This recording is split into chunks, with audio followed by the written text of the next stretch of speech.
Assalamualaikum warahmatullahi taala wabarakatuh.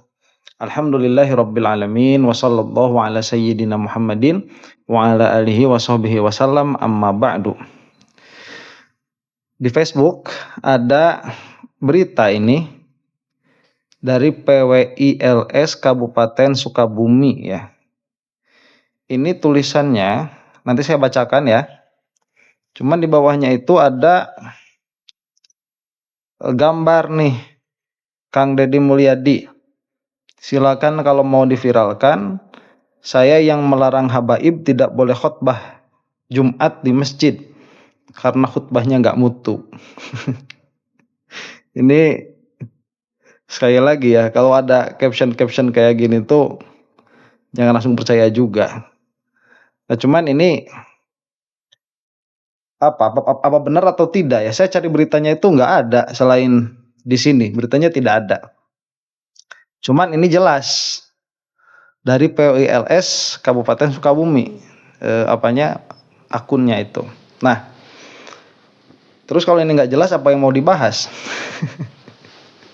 Yang mau dibahas itu jika benar begitu ya, jika benar. Karena kita tahu semua bahwa Kang Deddy ini merupakan gubernur yang tidak didukung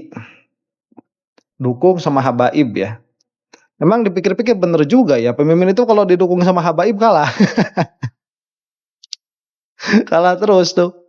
Dari zaman Prabowo itu nggak dipilih sama habaib, kalah. Kemarin Anies ya didukung sama habaib, kalah juga. Nah, kalau saya sih melihatnya positif ya. Ini nanti akan kita bahas di belakang lah ya. Sekarang kita masuk ke sini dulu nih. Ini ada tulisannya PWILS Kabupaten Sukabumi. Kang Deddy dan habaib, larangan bagi habaib untuk menjadi khotib Jumat di wilayah Jawa Barat oleh Kang Deddy sang gubernur. Oleh Abdurrahman Al-Syarif. Saya malas bacainya ini ya. Di tanah Pasundan yang sejuk, angin membawa kabar ketegasan. Sebuah keputusan diambil oleh sang gubernur Kang Deddy, seorang pemimpin yang memegang amanah dengan tangan teguh dan hati yang jernih. Yang mencintai ulama, menghormati zuriyah Nabi, dan menjaga kemuliaan masjid. Oke. Namun ada garis yang harus ditegakkan, sebuah kebenaran yang tak boleh dikaburkan oleh bayang-bayang kepalsuan. Udah kayak lagu ini ya. Bagus tulisannya ini. Masjid adalah rumah Allah, bukan panggung bagi kebohongan. Ya, asal ini memahaminya jangan kayak Wahabi ya. Masjid adalah rumah Allah itu nisbah kepada Allah li ta'zim. Tahu kalau Wahabi itu nyebut masjid adalah rumah Allah, gimana pemahamannya itu? Jadi di mana Allah? Di rumahnya. Di mana rumahnya? Ya, banyak. Ya, di sini juga ada rumah Allah. Oh, kamu mengatakan begitu, Allah sendiri yang bilang, ya. Masjid-masjid itu adalah Baitullah. Nah, itu nantilah kalau mau. Kemudian ucapnya suatu hari, suaranya bergetar seperti angin yang menggoyang dedaunan di kaki gunung Tangkuban Parahu. Ya, di mana-mana angin menggoyangnya begitu. Siapapun yang memalsukan nasab Nabi, siapapun yang berdiri di mimbar dengan dusta di bibirnya, tak boleh menodai kesucian tempat ini. Keputusannya menggemparkan. Ada yang memuji, ada yang mencela. Sebagian bertanya-tanya, mengapa harus sekeras ini? Tapi Kang Deddy tahu, menjaga keaslian nasab Rasulullah bukan sekedar perkara akademik atau historis. Ini adalah soal menjaga kemuliaan darah yang mengalir dari cahaya kenabian, agar tak dinodai oleh mereka yang mencari dunia dengan jubah kehormatan palsu. Ini kalau di dalam mantik, ini gaya bahasanya apa? Syair ya, gaya bahasanya itu. Jadi minal khotobah, supaya membangkitkan ghirah, membangkitkan gairah, tetapi kosong dari nilai hujjah begitu. Ini tadi kalau ngomongin framing itu kan bahasa kelasnya si Mukimat, dia framing terus. Nah dia ini dari tadi framing juga terus tuh. Tapi bukan framing sih. Nah orang sekarang nggak paham juga apa framing itu ya. Namun di sudut-sudut tertentu ada mereka yang merasa terusik, yang selama ini menjual nasab demi kepentingan, yang membangun pengaruh di atas silsilah yang tak terbukti. Mereka mencoba melawan, membangun narasi bahwa ini adalah diskriminasi. Tapi Kang Deddy tak goyah. Baginya membiarkan kepalsuan berkuasa di atas mimbar adalah pengkhianatan terhadap amanah. Lebih baik dibenci karena menegakkan kebenaran, katanya dalam sebuah pertemuan dengan para ulama, daripada disanjung karena membiarkan kebohongan. Dan demikianlah di tanah Sunda yang teduh, gema ketegasan itu bergema. Pengulangan kata-kata jelek itu. Masjid-masjid tetap berdiri tegak, menjaga suciannya dari lidah-lidah dusta. Para pewaris Nabi yang hakiki, ulama, terus menebarkan cahaya, sementara mereka yang hanya berselimut nama mulai kehilangan tempatnya. Karena kebenaran sebagaimana air hujan yang jatuh dari langit akan selalu menemukan jalannya untuk membersihkan bumi. Cinta Rasul, Kang Deddy, muhasabah diri.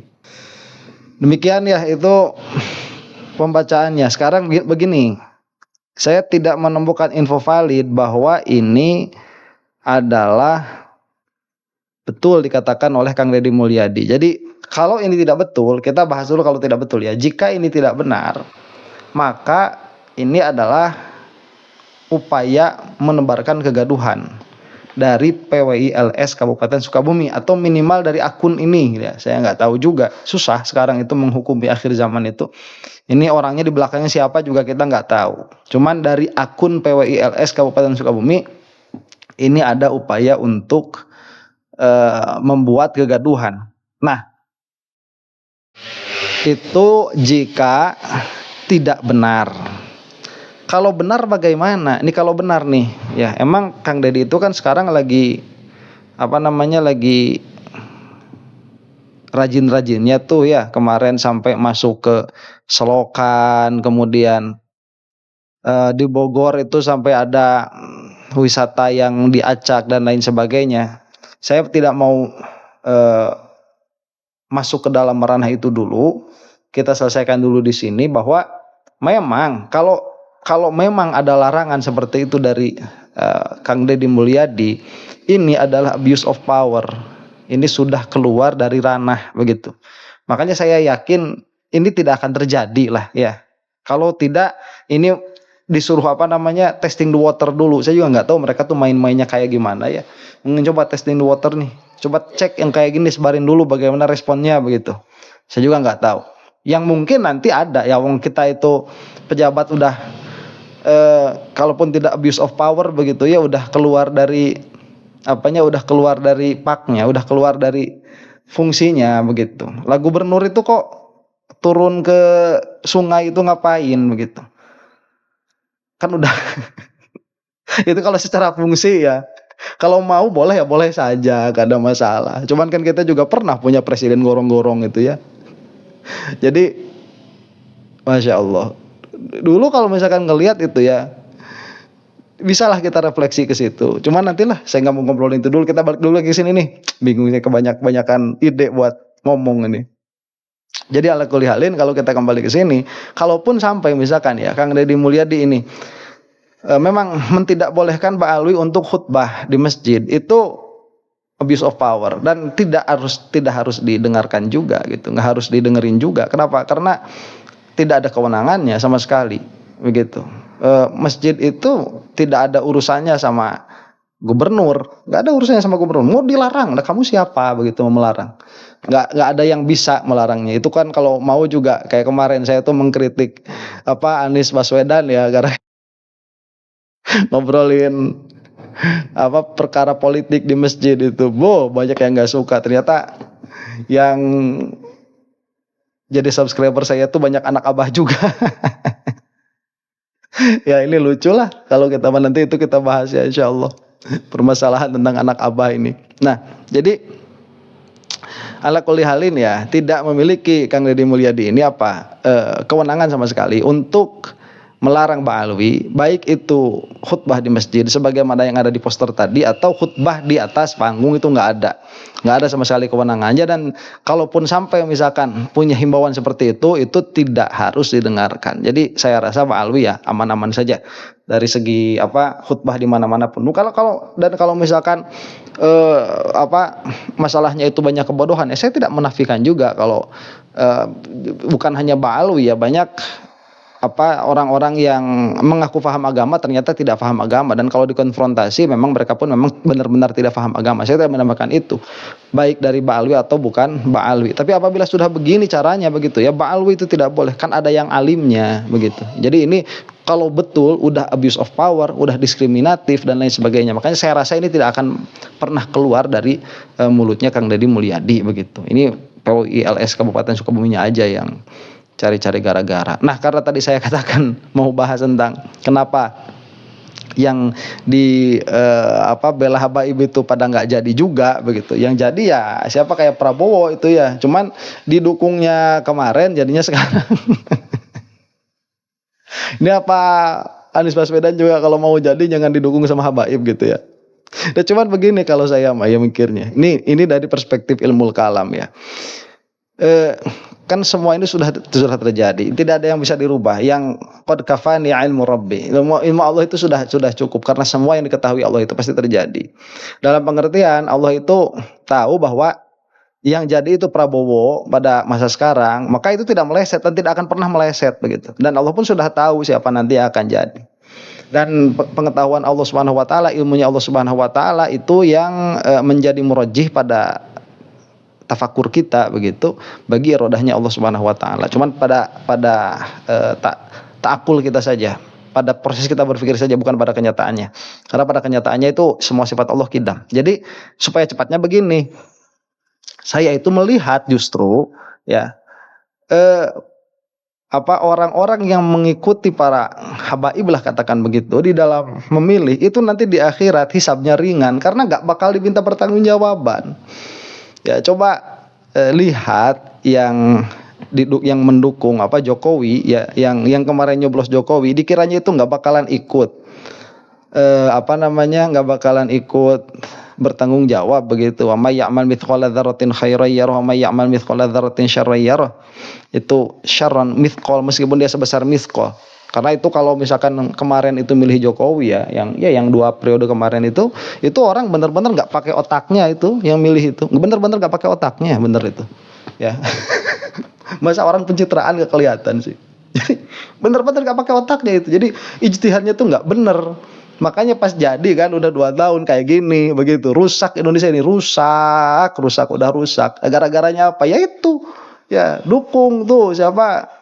Jokowi, ya rusak kayak gini Indonesia. Itu 10 tahun di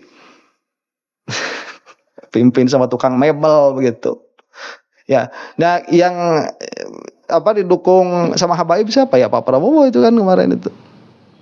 Nggak jadi, alhamdulillah akhirnya kita nggak harus ikut bertanggung jawab. Alhamdulillah ya, berkurang satu kemungkinan hisab. Berapa susah hisab. Nah ternyata Pak Prabowo mau jadi, habaib nggak mau begitu, ke yang lain. Nah ini juga nggak jadi lagi ya, alhamdulillah. Jadi ala kulli halin kalau saya melihatnya hikmahnya seperti itu, karena memang takdir itu tidak akan bisa terelakkan. Yang jadi ya jadi, yang enggak ya enggak.